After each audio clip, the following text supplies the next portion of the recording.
teman-teman semua, selamat datang di video pembelajaran Bahasa Indonesia bersama Sela. Gimana kabarnya hari ini? Semoga kalian semua dalam keadaan sehat dan juga semangat untuk belajar. Biasanya, saat kita membaca sebuah teks, entah itu di koran cetak atau media online, kita sering bilang, gue lagi baca berita nih. Tapi, pertanyaannya, apakah semua tulisan yang ada di media itu bisa disebut sebagai teks berita? Nah, di dunia jurnalistik ternyata nggak semua teks yang ada di media itu bisa kita sebut sebagai teks berita. Ada juga yang namanya teks editorial. Lalu, apakah teks editorial itu sama dengan teks berita atau justru berbeda? Hari ini kita akan belajar bersama tentang apa itu teks editorial, strukturnya, ciri-cirinya, dan kaidah kebahasaannya. Langsung aja siapkan catatan kalian, fokus, dan yuk kita mulai belajar!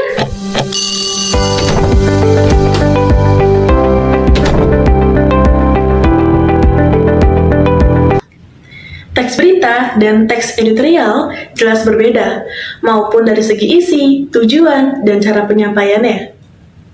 Teks berita menyampaikan informasi secara objektif, tanpa tambahan opini dari jurnalis.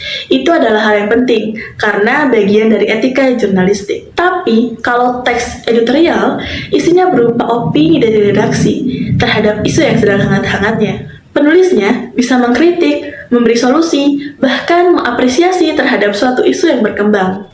Pernah nggak kalian baca dua berita tentang hal yang sama, tapi cara penyampaiannya berbeda? Bukan karena opini jurnalis ya, tapi karena fakta yang diangkat berdasarkan dari sudut pandang yang berbeda.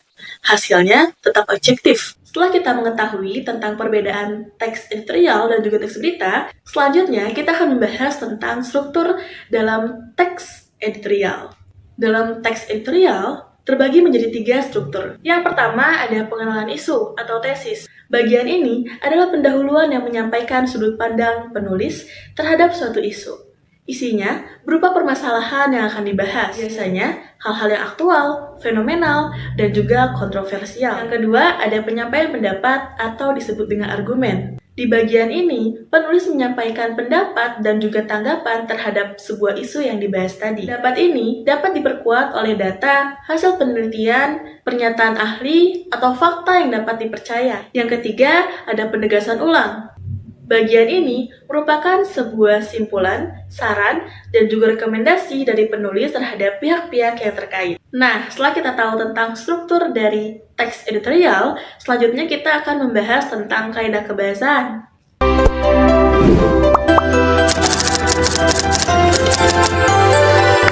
Yang pertama ada adverbia atau kata keterangan. Adverbia ini menjelaskan frekuensi dan cara suatu hal terjadi. Yang kedua, ada konjungsi, alias penghubung antar kalimat. Konjungsi ini membuat sebuah teks terlihat menyambung dan juga logis. Dan yang terakhir, ada verba atau kata kerja. Nah, dalam teks editorial, verba ini terbagi menjadi 3 bagian.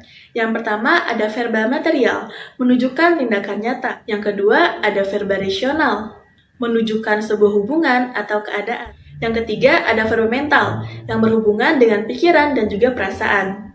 Setelah kita mengetahui tentang apa itu teks editorial, strukturnya, dan juga kaidah kebahasaannya, selanjutnya kita akan melihat contoh pembacaan dari teks editorial di video berikut ini ya.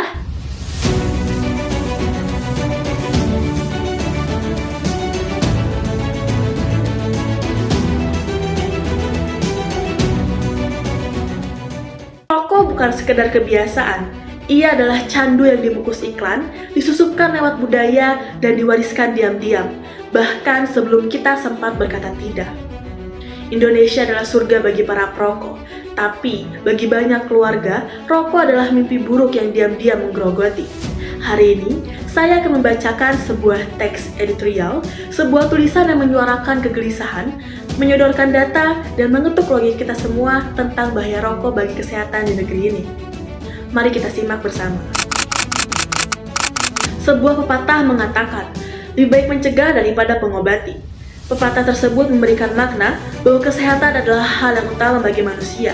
Namun, nyatanya masih banyak kebiasaan yang berakibat buruk pada kesehatan. tak hanya pada diri sendiri, namun juga pada orang lain, seperti merokok. Selama lebih dari 3 abad, industri rokok tumbuh dan berkembang di Indonesia, serta bertanggung jawab pada buruknya kesehatan masyarakat. Menurut Kementerian Kesehatan, kerugian total konsumsi rokok selama 2013 mencapai 378,75 triliun. Padahal, nilai pasar industri saat ini ditaksir berkisar hingga 224,2 triliun.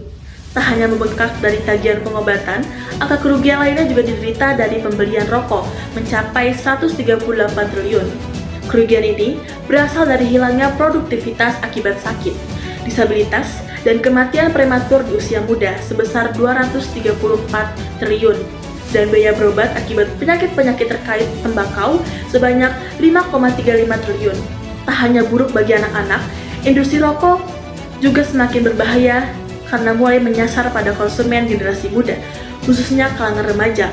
Hal ini dibuktikan dengan meningkatnya prevalensi merokok pada populasi usia 10 hingga 18 tahun, yakni sebesar 1,9% dari tahun 2013 ke tahun 2018. Berdasarkan data di Set Kesehatan Dasar, hal tersebut tentu memprihatinkan. Oleh sebab itu, sudah saatnya kita menyadari hal-hal krusial ini. Kita bisa menolak dan melarang konsumsi rokok sejak di lingkungan keluarga.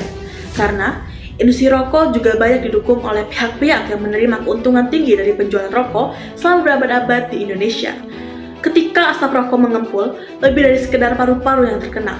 Ada masa depan anak-anak, ada ekonomi keluarga, dan ada nyawa yang perlahan-lahan memudar. Teks editorial ini tidak hanya menyampaikan opini, ia adalah alarm, peringatan bagi kita semua bahwa diam artinya ikut membiarkan. Kita mungkin tak bisa langsung mengubah semuanya, tapi kita bisa memilih untuk peduli, untuk sadar, dan untuk memulai dari diri sendiri. Saya, Stella, terima kasih sudah menyimak. Jadilah terang meski di tengah asap yang menyesakan.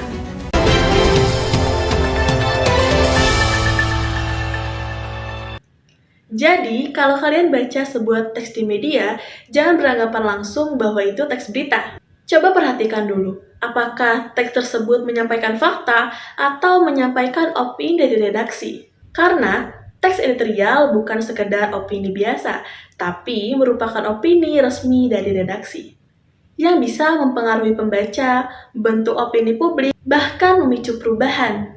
Sampai sini dulu ya pembelajaran kita hari ini. Semoga kalian makin paham tentang apa itu teks editorial. Jangan lupa baca sampai akhir biar gak salah paham.